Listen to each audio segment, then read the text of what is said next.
அனைவருக்கும் அன்பு நிறைந்த வணக்கம். சுவாமியே சரணம் ஐயப்பா. சுவாமி சரணம். அன்பான சுவாமிமார்களே,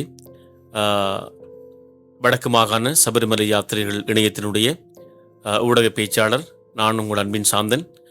எங்களுடைய பணிப்பின் பேரிலே, அதாவது மகாசபை விடுத்த ஒரு கோரிக்கைக்கு அமைவாக நாங்கள் ஒரு வேண்டுதலை விடுத்து அந்த வேண்டுதலுக்கு தலை சாய்த்து வெறுமனே தொலைபேசி வழியாக மட்டும் நாங்கள், அதாவது எந்த விதமான முகங்கள் அறிமுகம் இல்லாவிட்டாலும் எங்களுடைய அந்த கருத்து பகிர்வை ஏற்றுக்கொண்டு இந்த வாட்ஸ்அப் தளத்தில் நாங்கள் பதிவிட்ட அந்த குரல் பதிவை ஏற்றுக்கொண்டு உடனடியாகவே மிகப்பெரிய ஒரு நிதி தொகையினை வழங்கி உதவிய அத்தனை மாவட்டங்களை சார்ந்த எங்களுடைய வடக்கு மாகாண சபரிமலை யாத்திரைகள் இணையத்தினுடைய உறுப்பினர்கள், செயல்பாட்டாளர்கள், நலன் விரும்பிகள், குருசுவாமிகள், சுவாமிமார்கள் அனைவருக்கும் எமது வடக்கு மாகாண சபரிமலை யாத்திரைகள் இணையத்தினுடைய தலைவர், செயலாளர், பொருளாளர் மற்றும் உறுப்பினர்கள் சார்பாக நெஞ்சார்ந்த நன்றிகளை தெரிவித்துக் கொள்கின்றோம்.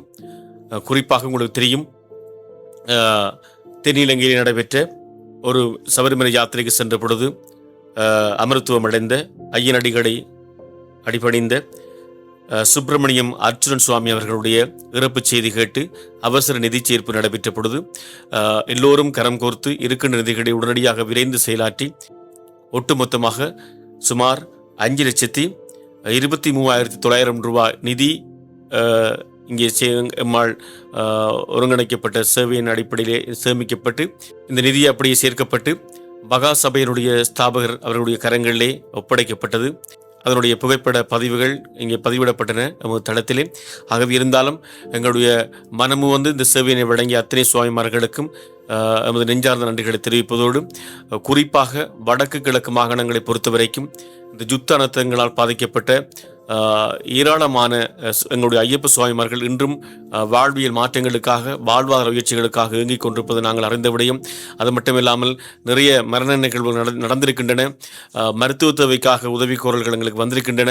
எதிர்வரும் நாட்களிலே இன்னும் சிறப்பாக எமது சேவையினுடைய ஒரு நம்பிக்கைத்துவத்தோடு விரைந்து செயலாற்றி அனைத்திற்குமான தீர்வுகளை எட்டுவதற்கும் நாங்கள் முயற்சிக்கின்றோம். ஆகவே அன்பான சுவாமிமார்களை நம்பிக்கையோடு எங்களோடு கரங்கோர்த்து பயணிக்க வேண்டும் என்பதை அன்புரிமையோடு வேண்டி, எதிர்வருகின்ற சனிக்கிழமை ஒரு ஒன்று கூட ஒன்று முல்லைத்தீவு மாவட்டத்தினுடைய எங்களுடைய பாரதி சுவாமி அவர்களுடைய ஆலயத்திலே ஸ்ரீ பார்த்தசாரதி ஐயப்ப தேவஸ்தானத்திலே அந்த ஒன்று கூட நடைபெற இருக்கிறது. ஆகவே அந்த ஒன்று கூடலிலே அனைத்து சுவாமிகளும் அனைத்து மாவட்ட ரீதியாகவும் கலந்து கொள்ள வேண்டும் என்பதையும் இந்த தருணத்திலே வேண்டுதல் விடுத்துக்கொண்டு, தொடர்ந்து வரும் நாட்களில் எங்களுடைய பதிவினுடைய அடிப்படையிலே ஒரு அலுவலகத்தையும் கிளிநொச்சி மாவட்டத்தில் நிறுவி எங்களுடைய சுவாமிமார்களுடைய பிரச்சனைகளை உள்வாங்கி அவர்களுக்கான தேவைகள் அதுபோல பிரச்சனைகள் எல்லாவற்றையும் தீர்த்து வைக்கக்கூடிய வகையிலே நல்ல ஒரு செயலணியாக, செயல் திட்டமாக தொடர்ந்து செயலாற்ற இருக்கிறது என்கின்ற அந்த விடயத்தையும் பகிர்ந்து கொண்டு, அதுபோல எங்களுடைய ஐயப்ப சுவாமிகள் எதிர்காலங்களில் எதிர்நோக்கக்கூடிய சட்ட ரீதியான பிரச்சனைகளை தீர்வு காணுகின்ற வகையிலே போலீஸ் உத்தியோகத்தர் அவர்களும் அன்றைய கலந்துரையாடலில் இணைந்திருந்தார்கள். போலீஸ் உயர் அதிகாரியான ASP நிரோஸ் அவர்களும் இணைந்து சிறப்பித்திருந்தார்களாகவே எதிர்வரும் நாட்களிலே மிக சிறப்பாக ஒரு சரியான கட்டமைப்போடு சரியான கட்டமைப்பு தளங்களோடு இது பயணிக்க காத்திருக்கிறது. சபரிமலை யாத்திரைகள் இணையத்தோடு தொடர்ந்து நீங்கள் உங்களது அன்பையும் ஆதரவையும் வழங்கி பயணிக்க வேண்டும். ஆகவே இந்த பல தாமதங்கள் இருந்தன.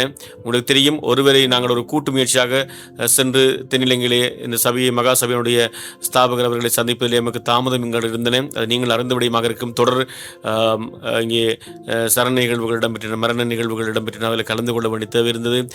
ஒருவருக்கு ஒரு வேலைப்படங்கள் இருந்தன. ஆகவே மிகச் சிறப்பாக அது கையளிக்கப்பட்டு அந்த குடும்பத்தாரனுடைய எதிர்காலம், அந்த பிள்ளைகளுடைய கல்வி செல்வத்துக்கு உங்களுடைய நீங்கள் வழங்கிய ஒவ்வொரு நிதியும் மிகச் சிறப்பாக சேவையை அவர்களுக்கு ஐயப்ப அந்த விரத கால அனுசரிப்பு வருகின்ற ஒவ்வொரு தருணத்திலும் அவர்களுக்கு ஐயப்பன் இருக்கின்றார் என்ற ஒரு நம்பிக்கையை ஊட்டும் என்ற நம்பிக்கையோடு விடைபெற்றுக் கொள்கின்றோம். நன்றி, வணக்கம்.